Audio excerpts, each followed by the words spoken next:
This is downtown Chicago in 2017, and this is downtown Chicago in 2025. What was once my absolute favorite city center in the world is now a shell of its former self. Is it just me, or does downtown Chicago still feel a little dead? Yeah, it does, yeah. Bring me back to the days where I could be, it's negative 10 degrees outside, but the energy keeps you warm. The energy we were talking about in 2013, that is the whole reason why I'm here. I never felt that like that anywhere else. But 5 years since the start of the pandemic, the American urban dream has not recovered in the way that we thought it would. And one Stanford study says this could be the new normal for America's 12 biggest cities, including Chicago. It's a sign of how the American dream has evolved, from a house in the suburbs to a downtown loft-style apartment, and now something entirely different. I'm telling that story through the lens of a city I fell in love with more than 10 years ago, where ironically, downtown living could be more accessible than ever today. I never thought that this could be a possibility living in downtown. I just assumed it'd be too expensive, and then this deal just opened itself up in front of me. My quality of life is skyrocketing. I love it. I'm kind of bummed out right now because I just reunited with a longtime love after 12 years, and things just weren't the same. And that longtime love is downtown Chicago, Illinois. It was love at first sight when I first visited in January of 2013 in the dead of winter. I was 23, fresh out of college, and interning at a newspaper in a smaller town a couple hours away, after spending my entire life in sunny Southern California. When I arrived, my hands and face were literally going numb from the freezing cold.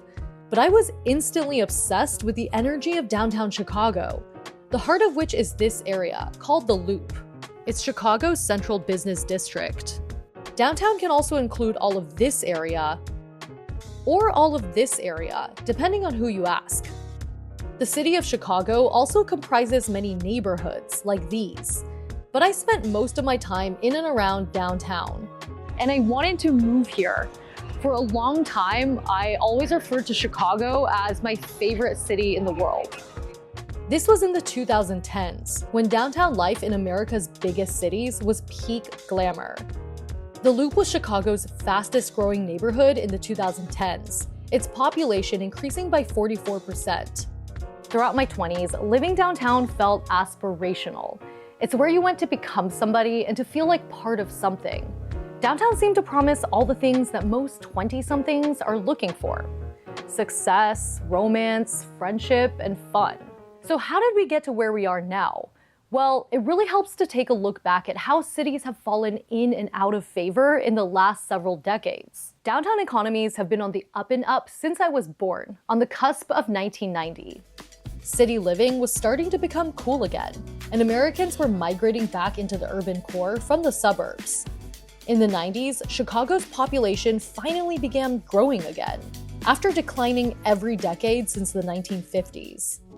Since the end of World War II, Americans had been fleeing to the suburbs to take advantage of a boom in construction, of housing that was spacious and affordable, as well as accessible due to the proliferation of cars and freeways. The American dream of owning a house with a white picket fence went mainstream.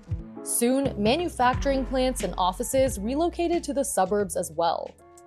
Despite booming national population growth, more than half of large cities lost people from 1950 to 1980. The decline peaked during the 1970s, when more than 2/3 of big cities lost people, nearly half of which shrank by at least 10%. Big stretches of urban land were practically deserted, according to the Kansas City Fed. In 1970, Chicago's central business district had less than 5,000 residents. Compare that to more than 42,000 in 2023. What drove that influx are two technological innovations that changed how we live and work forever. Computers and the internet went mainstream in the 90s, allowing us to harness human brain power into all kinds of new products and services.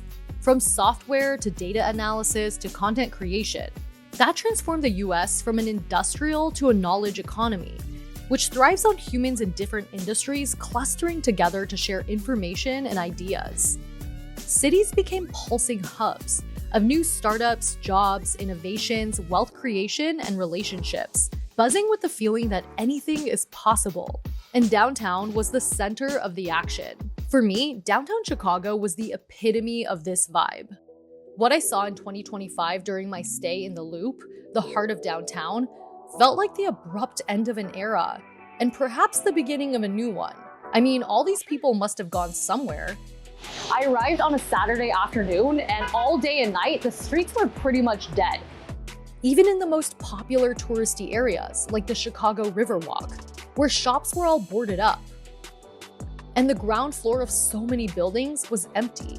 Empty, for rent, for rent, for rent, for rent, for rent. In the Loop, office occupancy is about half of what it was in 2019.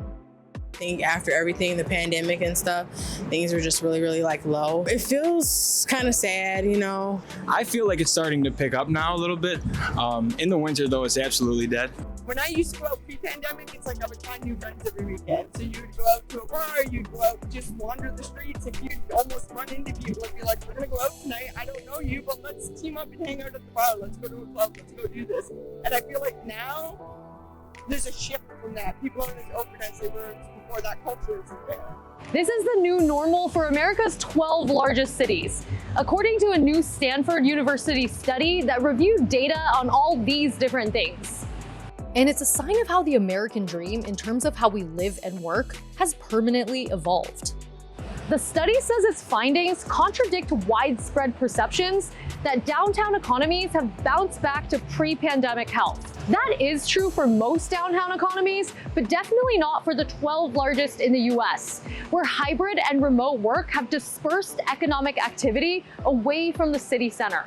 It's happening most in the biggest cities because they have the most jobs in business services, finance, and tech, which can often be done remotely, whereas medium and smaller cities focus more on manufacturing, retail, and wholesale, which rely more on in-person labor.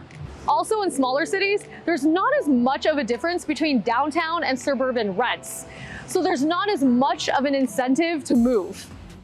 We all know how the pandemic emptied downtown office buildings as people shifted to remote work and the businesses serving that clientele disappeared as well. The pandemic is now in the rearview mirror, but it taught knowledge economy employers and workers that not all tasks have to be done in person all the time. Even with return to office, a lot of people are still working from home a couple days a week.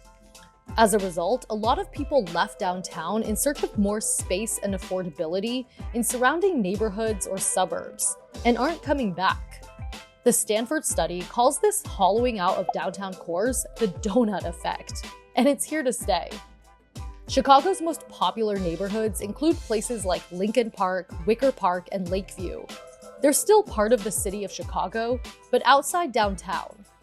In comparison, a suburb is often its own municipality with its own government. You go outside into the neighborhoods and you'll see energy. You'll see hustle and bustle. Oh no, I believe you. I went out to Wicker Park, Lincoln Park as well, like areas in that region. It was so fun. Like that energy that I was looking for in downtown Chicago, I really felt it out in the neighborhoods. But all that means living downtown might be more accessible than ever these days. Pre-pandemic, if I had 100 buyers, 65 of them would be buying downtown and 35 would be buying in the outskirts.